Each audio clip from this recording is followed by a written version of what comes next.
प्रधानमंत्री नरेंद्र मोदी के dream project Varanasi Patna Howrah high speed rail corridor परियोजना के कार्यों में तेजी आ चुकी है, जिसे पूरा होते ही धनबाद समेत झारखंड की जनता को बुलेट ट्रेन अपने घर के बगल से न सिर्फ हवा की रफ्तार से गुजरते हुए देखने को मिलेगी, बल्कि उसमें सफर करने का सपना भी साकार होने वाला है। झारखंड में बुलेट ट्रेन के लिए भूमि अधिग्रहण की प्रक्रिया जल्द शुरू होगी। धनबाद, गिरिडीह, हजारीबाग और कोडरमा जिले से होकर यह ट्रेन गुजरेगी, जिसमें धनबाद के जयनगर में और कोडरमा में स्टेशन का निर्माण किया जाएगा, जिससे धनबाद के 69 गांव प्रभावित होंगे। ट्रेन की अधिकतम स्पीड 350 किलोमीटर प्रति घंटा जबकि औसतन स्पीड 250 किलोमीटर प्रति घंटा की रफ्तार होगी। धनबाद से पटना की दूरी 2 घंटे से कम समय में तय की जा सकेगी, जबकि 3 घंटे में वाराणसी पहुंचना संभव हो पाएगा। इसके एलिवेटेड फ्लाईओवर पर बनी ट्रेन धनबाद जिले के पलमा, तिलैया, खरनी, जयनगर, हीरापुर, मधुबनी, रामपुर समेत कुल 69 पंचायतों से होते हुए बारामुरी के रास्ते पश्चिम बंगाल में प्रवेश करेगी। इस प्रोजेक्ट को लेकर आसपास के ग्रामीणों में अच्छा खासा उत्साह देखने को मिल रहा है। ऐसा लग रहा है जैसे उनका कोई पुराना सपना साकार होने वाला हो।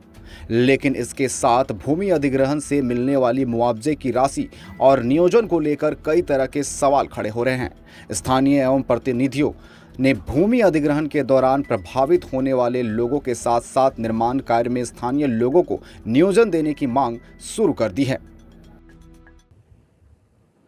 अब तक बुलेट ट्रेन एक सपना था, लेकिन वो सपना अब साकार हो रहा है, और कहीं और नहीं बल्कि झारखंड के धनबाद में।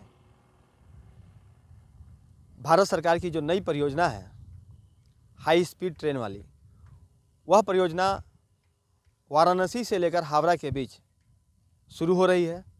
इसको लेकर ज़मीन अधिग्रहण की प्रक्रिया भी शुरू हो गई है। किसानों के साथ मीटिंग भी हो चुकी है, और सबसे बड़ी बात यह कि धनबाद से तकरीबन 60 किलोमीटर यह जो बुलेट ट्रेन है वह तय करेगी। इसको लेकर ग्रामीणों में खासा उत्साह देखने को मिल रहा है। जिन लोगों का ज़मीन जाएगा उन्हें मुआवजा मिलेगी।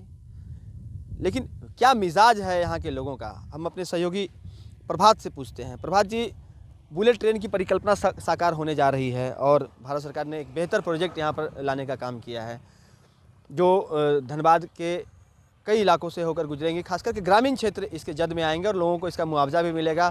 फुली एलिवेटेड फ्लाईओवर से गुजरेगी, पहाड़ों की भी के अंदर से सुरंग बना करके इसको निकाला जाएगा। तो कैसा ये प्रोजेक्ट है और किस तरह का फ़ायदा होगा ग्रामीणों को इसका? ये प्रोजेक्ट प्रधानमंत्री नरेंद्र मोदी जी के द्वारा दिया गया धनबाद के लिए, धनबाद की जनता के लिए एक बहुत ही बड़ा उपहार साबित होगा, क्योंकि ये जो रिमोट एरिया है, ये ग्रामीण क्षेत्र है। यहाँ पर जो है नक्सल प्रभावित क्षेत्र में भी ये क्षेत्र आता है, और यहाँ पर जो है इस प्रकार से बुलेट ट्रेन की परिकल्पना किसी भी व्यक्ति ने नहीं की होगी, लेकिन प्रधानमंत्री द्वारा दिया गया ये जो उपहार है लोगों के लिए, ये बहुत ही कारगर साबित होगा। और यहाँ से दूरी जो हम लोग पटना अगर यहाँ से कोई अगर जाते हैं तो उनको लगभग 6 घंटे की दूरी सफ़र जो है तय करनी पड़ती है, परंतु जब यहाँ से एलिवेटेड फ्लाईओवर बनेगा, जब यहाँ बुलेट ट्रेन की सुविधा उपलब्ध हो जाएगी, तो महज 2 घंटे में अगर किसी को पटना राजधानी जानी है तो वो 2 घंटे में इस सफ़र को तय कर पाएंगे। और साथ ही ग्रामीणों में भी उत्साह का जो है देखा जा रहा है।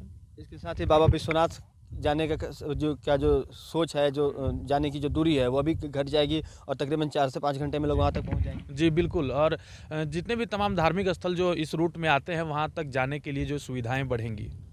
बिल्कुल, तो जिस तरह से अभी प्रभात ने बताया कि एक बेहतर सोच है प्रधानमंत्री नरेंद्र मोदी की, और इससे बहुत विकास की जो एक नई गाथा जो है वह लिखी जाएगी। बहरहाल हम जो यहाँ के ग्रामीण हैं उनसे बात करने का प्रयास करेंगे, जनप्रतिनिधियों से बात करने का प्रयास करेंगे, और साथ ही यहाँ के जो अन्य युवा हैं उनसे भी बात करने का प्रयास करेंगे। और अगर जो पदाधिकारी इससे जुड़े हुए हैं, अगर वो कैमरे के सामने कुछ बात करना चाहें तो उनसे भी बात करने का प्रयास ज़रूर करेंगे, और जानेंगे कि यह जो बुलेट ट्रेन है भविष्य में विकास की किस तरह की जो गाथाएँ हैं वो लिखने का काम करेगी, और किस तरह से इस क्षेत्र का विकास होगा।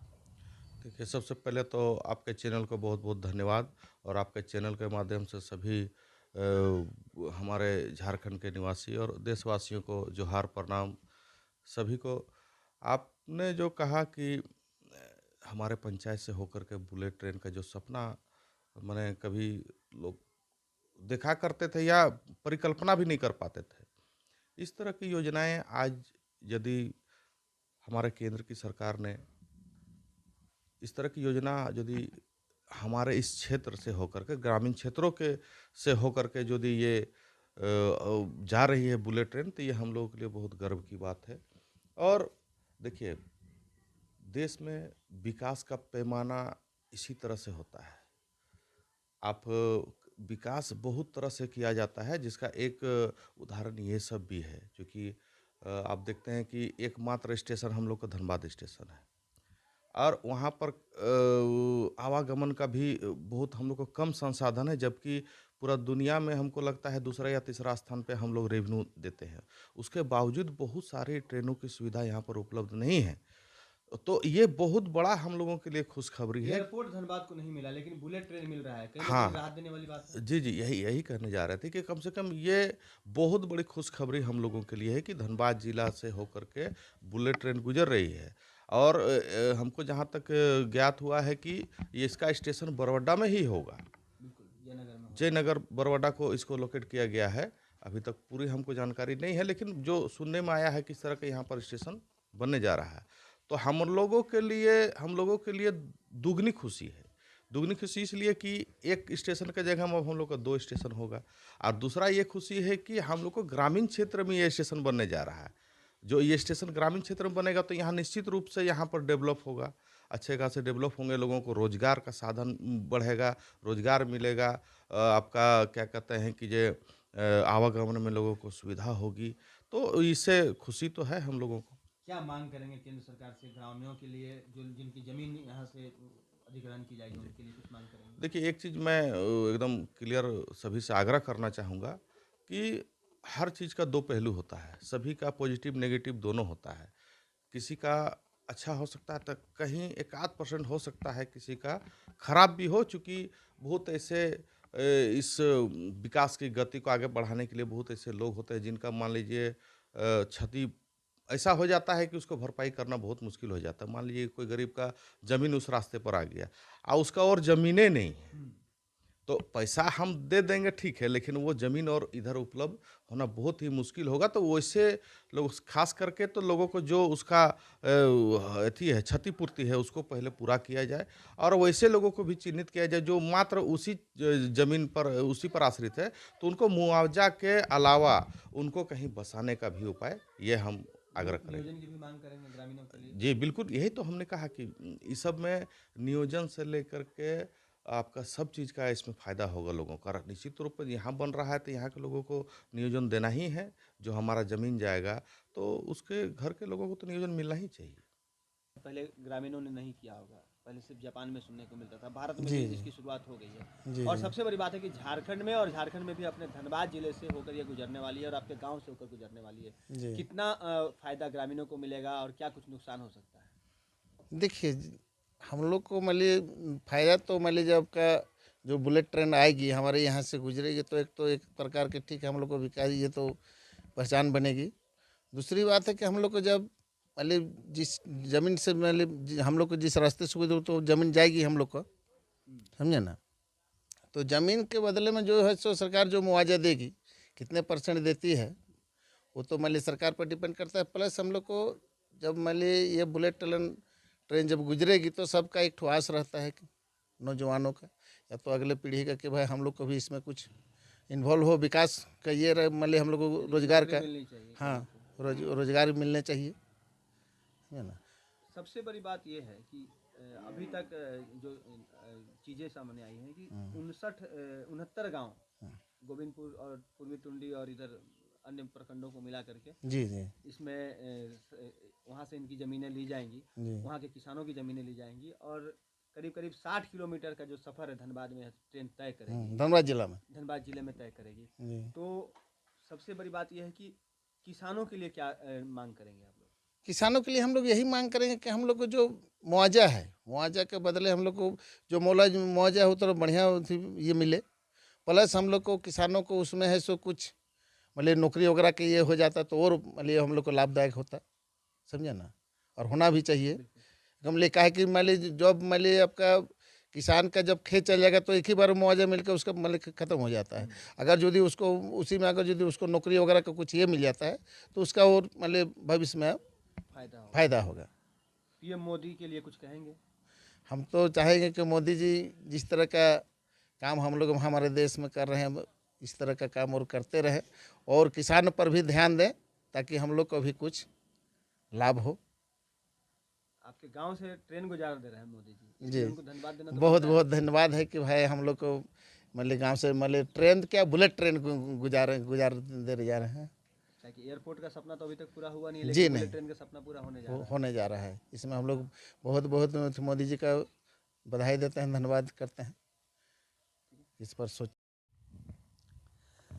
जिस तरह से हमने ग्रामीणों से बात की, अपने सहयोगी से बात की और जो स्थानीय जनप्रतिनिधि हैं उनसे भी बात की, युवाओं से भी बात करने की कोशिश की, सबों का एक ही बात है जो कहना है। उनका कहना यह है कि यहाँ पर बुलेट ट्रेन की जो शुरुआत होने जा रही है यह विकास के नए आयाम को लिखने का काम करेगी और भारत को प्रगति के पथ पर ले जाने में अहम रोल अदा करेगी। इससे न सिर्फ भारत के अन्य क्षेत्रों से लोग यहाँ पर आ पाएंगे, कोयला क्षेत्र होने के नाते और आईआईटी होने के नाते यहाँ पर अभी तक एयरपोर्ट की सुविधा नहीं मिली है और ऐसे में अगर बुलेट ट्रेन की शुरुआत हो जाती है तो एयरपोर्ट की जो कमी है वो कुछ हद तक दूर हो जाएगी। आईआईटी और बड़े बड़े जो अस्पताल हैं यहाँ पर बड़े चिकित्सक आ पाएंगे, बड़े बड़े फैकल्टी आ पाएंगे और उनका जो भाषण है कम समय में हो पाएगा और वो फिर वो दूसरे जगहों के लिए यहाँ से प्रस्थान कर जाएंगे। उन्हें जो एयर ट्रैफिक की समस्या होती थी, हालांकि एयर कनेक्टिविटी नहीं होने की वजह से उन्हें या तो दुर्गापुर में उतरना पड़ता था या फिर उन्हें यहाँ से जो देवघर है वहाँ उतरना पड़ता था या फिर रांची से आना होता था। तो ये तमाम चीज़ें जो हैं वो अब ख़त्म हो जाएंगी और बुलेट ट्रेन के माध्यम से वो तमाम चीज़ें जो व्यावसायिक गतिविधियाँ हैं वो संचालित हो पाएंगी। एक जो कमर्शियल हब के रूप में धनबाद जाना जाता है, कोयले की धरती कही जाती है, काले हीरे की धरती कही जाती है, इसका भी फ़ायदा धनबाद को मिलेगा। और साथ ही ग्रामीण क्षेत्र की अगर बात कर लें, जो शंकाएं हैं लोगों की कि उन्हें जो मुआवजा मिल रहा है उसके साथ साथ अगर रोज़गार भी मिल जाए तो एक बेहतर जो विकल्प है लोगों को मिल पाएगा और लोगों के जो इसका फ़ायदा लोगों को मिलेगा। सहयोगी प्रभात और बलराम के साथ राजकुमार जायसवाल, न्यूज़ 11 स्कोप्स, धनबाद।